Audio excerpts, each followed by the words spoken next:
Oh, I got it. I got it. I got it. I got it. Okay, it's not like I tried to film this 10 times already. Just saying. By the way, this video is sponsored by Notion. All right, let's try again. Oh, there you go, Ron. Oh. Sometimes life and trying to stay organized feels like a juggling act. And just as you find your rhythm, swiftly moving to catch one ball after the next, say that's finances, family commitments, and hobbies to keep you active or sane, unfortunately, at some point, some balls are bound to hit the ground. Maybe that's failing to prioritize sleep, buying fast food instead of meal prepping, neglecting your friends and other relationships in your life. And oh, yeah, it's likely procrastinating is popularizing its presence in your life.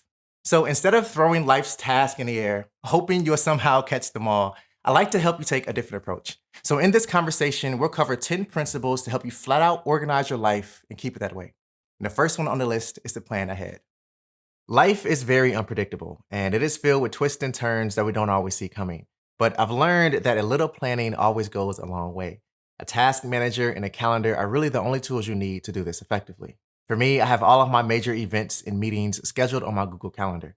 I also have calendars within my calendar, and they're all color coded, so that way I'm always aware of what's going on and when it's supposed to happen.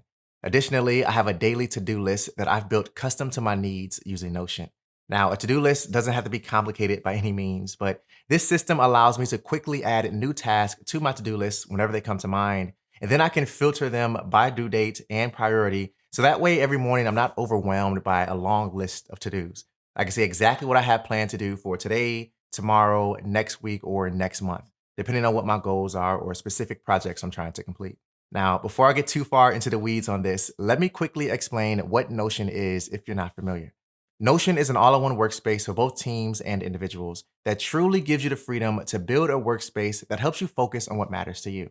You can start from scratch or with any of the pre-built templates they have to offer.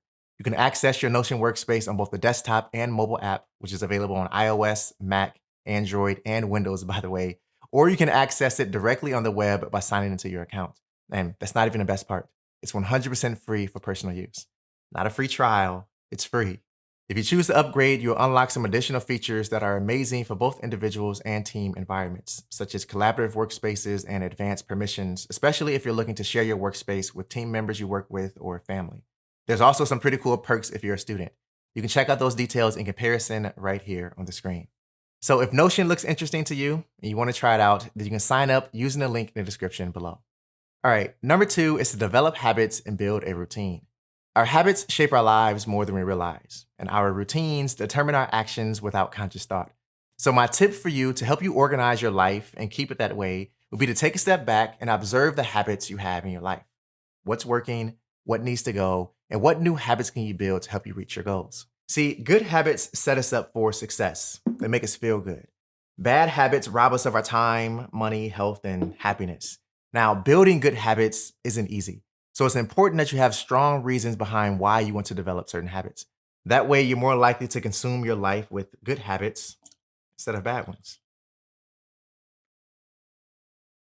Number 3 is embracing your natural inclinations. Organizing life across calendars and to-do lists and thoughtfully crafting habits that shape the life you want to live can be self-defeating when living with an aspirational view on life.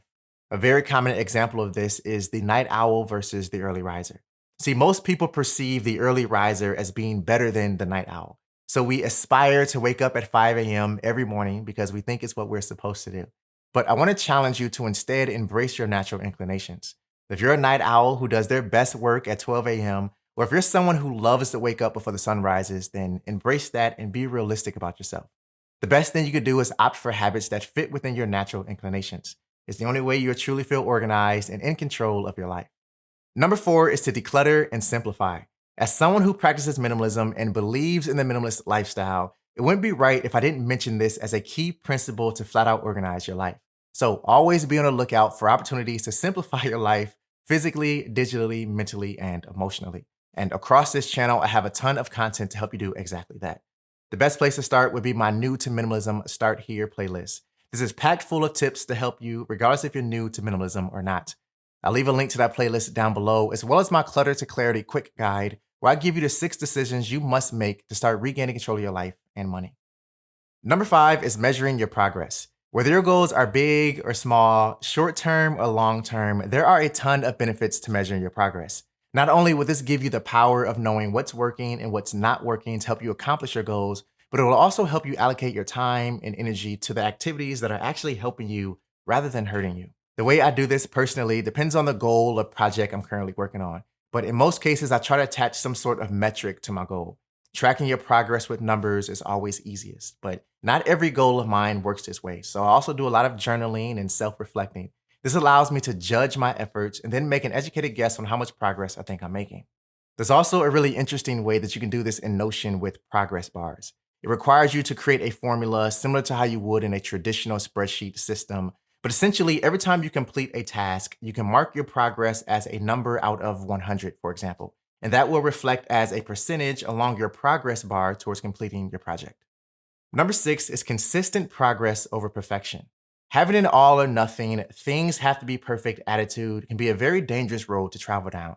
It can lead to us setting unrealistic expectations for ourselves, and if we don't meet those expectations, we're more likely to throw in a towel and give up on our goals altogether. So instead of trying to be perfect at everything you do, seek incremental progress. This means being realistic with your goals and believing in the power of compounding effort. In other words, consistency will always outperform perfection in the short term and over the long term. Number 7 is to find balance. Although the idea of hustling and working around the clock may help you make progress and move the needle in the short term, the long-term effects of this, such as stress and burnouts, will eventually rear their ugly heads. I'll talk about this in detail in this video here, so consider checking it out if you haven't seen it. See, the goal here is to prioritize long-term sustainability through balance and self-care. A few strategies to consider are avoiding overextending yourself and spending too much time on work. Prioritizing your health and fitness. Are you working out? Are you getting enough sleep? Are you being mindful of the things you eat? Journaling and meditation are great as well. And scheduling time to spend with family and friends is a must. Having a social life is extremely important. Number 8 is to prioritize appropriately. Prioritization is key to maintaining an organized life. It's impossible to do everything we want to do all at once. So we have to learn how to say no, not yet, to certain things so we can give our undivided attention to what matters most at various times throughout our day, week, and month. To show you an example of how this works and why it's important, let's go back to my to-do list that I talked about at the beginning of this video. So in Notion, I created a daily to-do list that's custom to my needs, and every time I enter a new task, I always assign a priority. First, second, third, fourth, or is it an errand I need to run or something that I can get done relatively quickly? This helps me know my most important task each day so I can prioritize my time, energy, and attention, and therefore get things done and make progress. Number 9 is automation. Technology is an amazing thing that is growing at a rapid rate, and if used intentionally, it can help you organize your life in some very significant ways.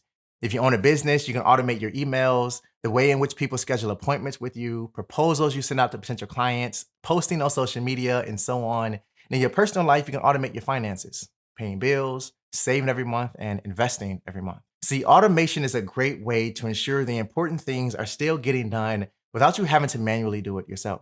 This means you can allocate your time to other parts of your life that truly require your attention.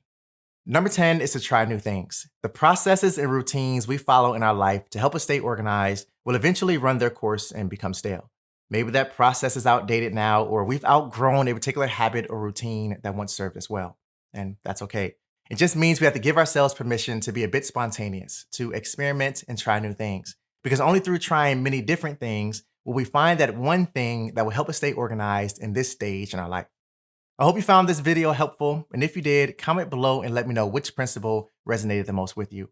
Also, if you're curious to know more about how I use Notion in my life, then check out this video here to see how I manage this YouTube channel using Notion, or this video here to learn how my wife and I track our finances and budget using Notion.